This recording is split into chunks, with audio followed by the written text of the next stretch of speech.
Hey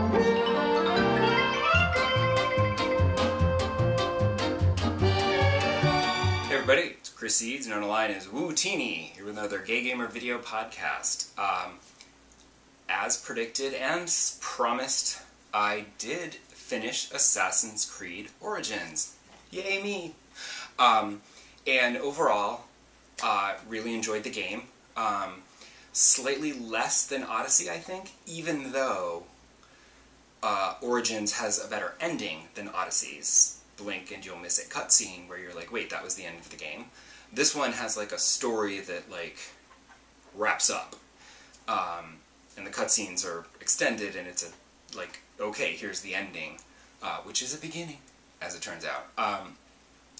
Though I did find it slightly odd that after you go to avenge your son's death, which turns out not to be an assassination but a boss fight, which was fine. I actually did pretty good at it.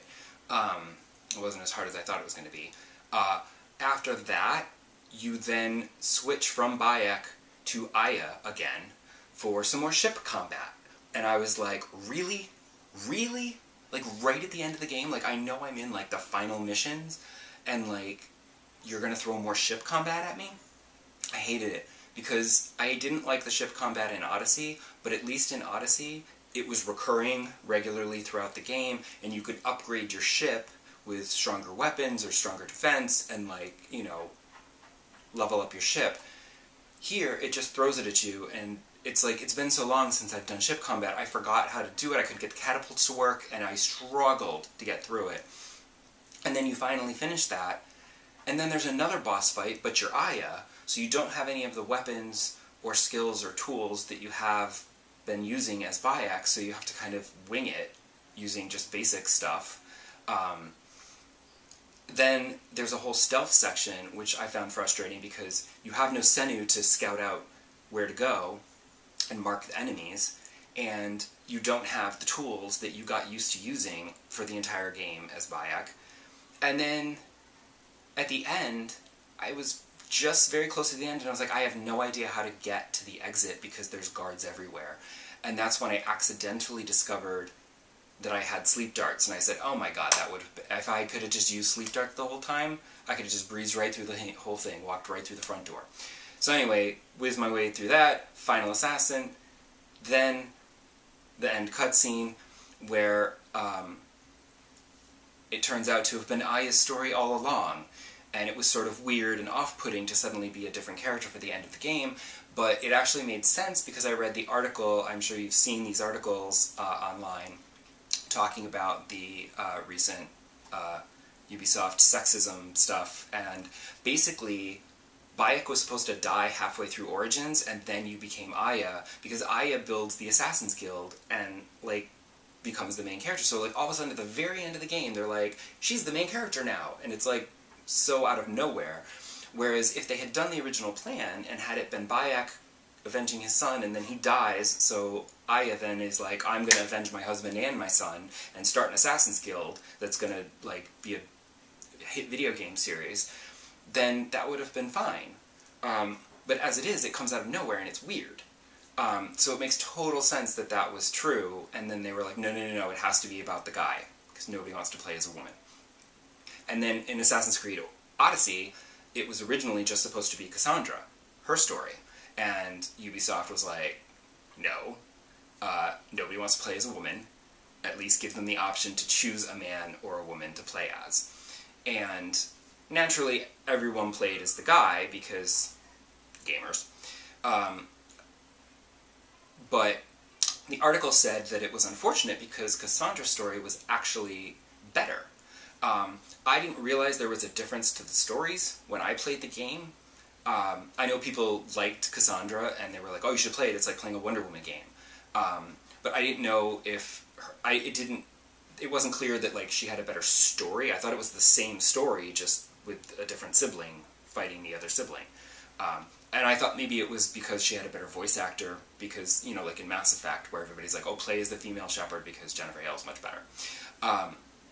I picked Alexios just because I wanted to pour my way through Rome and have sex with men. So, I'd rather do that as a guy. Like, since everything went, I was like, I'm going to play as a guy to have sex with guys. So, you know, that was why I played Alexia. What are you going to do?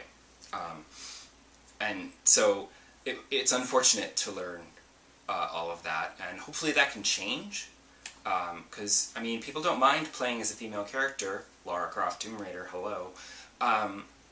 So, maybe that can change. Maybe we're changing things. I don't know. Probably not. But what this does mean is that I finished Assassin's Creed Origins, which means I can then get a new game. Which, of course, as I said last week, I basically talked myself into getting Ghost of Tsushima. Of course, the trick was getting the game. I preferred to have a physical copy, but I realized that, like, I had the day off last week, so I was like, I'm going to take this day off and I'm going to go and get the game and start playing it. That way I have, like, a long time to really get into it instead of just playing it for little bits here and there. I can really get into the groove of it. But I realized I can't just, like, pop out to the store and get it. Like, I can't just be like, oh, which Best Buy in Manhattan has one? And I'll just get on the subway. Because I'm not risking my life on the New York City subway system right now in the middle of this pandemic just to get a video game. And, like, Amazon had, like, third-party sellers that had pricier options, and I'm like, what? No, just the regular game, please. And Best Buy was like, oh, we can send you the regular game, you'll have it tomorrow. And I was like, well, that doesn't help me today. So my plan, my plan was to go to GameStop in my neighborhood here in Brooklyn.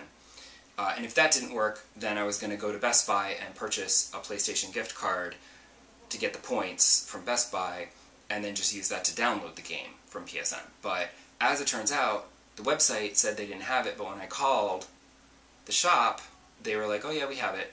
So I was able to use my plan because I had a gift card from a long time ago that's got almost $40 on it, and I traded in another game.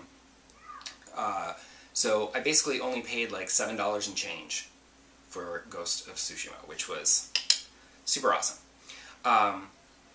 And now, how do I like the game? I mean, I've only been playing it for a few days, so it's like, you know, first impressions kind of thing, but it is as gorgeous as everyone has said it is. Oh my god. Like, it's just stunningly beautiful. The lighting is like, it's like magic hour constantly. It's so good. And this is going to be like the Assassin's Creed games. It's going to take me a long time to play this one because I just keep stopping to take pictures of everything.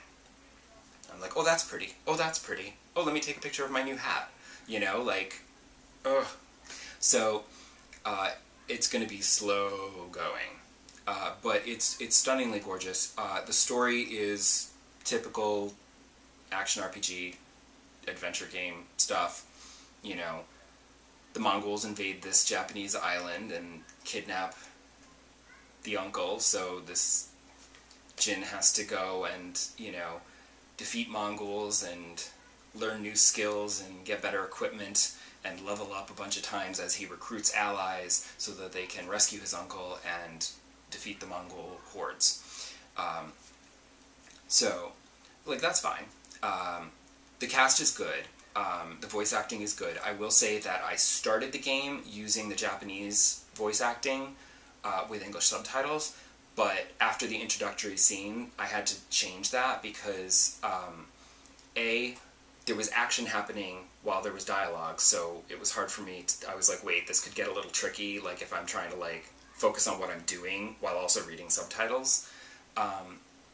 Plus, the animation, the lip-sync animation, was clearly for the English dub and not the Japanese, so it looked like a really bad dub. Like, the lips didn't match any of the Japanese words, and it was kind of not working for me. It kind of bothered me. It's one of those things that I'm just like, ugh. So I switched to English, but the English cast is good, and I have no problem with them, and it's fine. Except for the fact that the main villain, the Mongol leader, is played by the actor who was the gym teacher on Glee. So that's sort of awkward, but he's actually quite good, so as he's had additional scenes, it's less of a distraction, because he's quite good. But the The only thing that I am having a slight bit of problem with is the combat. Because there's two things this game does not have that most games do. One is a HUD. There's no HUD, there's no mini-map, there's no nothing. So you're just winging it. There is a way to set destinations on the map so that the wind will blow in that direction, and if you just follow the wind, you'll get to where you want to go, because otherwise there's no north, south, east, west compass on the HUD. There is no HUD. So you have a little tiny health bar on the bottom, and that's like basically it. It's very minimalist, which is great because you can enjoy the gorgeous scenery, but I'm finding it difficult to get around. And then also, there's no enemy lock-on, so you're just on your own. And I find it's mostly okay, except when you encounter an enemy that has like a charging attack, like a spear or a hammer, or sometimes there was a bear that attacked me, and they'll flash red, and then you have to dodge out of the way. The problem is that instead of being locked onto the enemy and then dodging around to attack from the side or the back, you just literally just dodge to the side. And then you're like really far away, and you have to run back in, but by the time you get to them to attack, they are usually spearing you again. So I'm really struggling with that. The hit with the hard attack to break their defense, and then slash with the quick attack to kill them, no problem. That's easy. I can do that easy. It's the flashing red spears and hammers and animals that I am really struggling with the dodging. So that's, you know, tricky. Also, the problem, I got really worried in the very beginning of the game, because after like the introductory level, and then there's like a flashback that teaches you the combat, and then there's like some more stuff, then it's like it puts you in the world on the island and says, okay, now go. And it gives you like a couple of map markers where it's like, this is where you should go for your first like story mission, you know, but you could just go wherever. And the problem is that as I was like, let me just go do the first story mission just to, you know, get into the story and whatever. And on your way to that first story mission, there's an inn. And the problem is that it's taken over by Mongols. And I thought, oh, well, I'll just go kill these guys while I'm on my way there. Just, you know, normal side mission type stuff.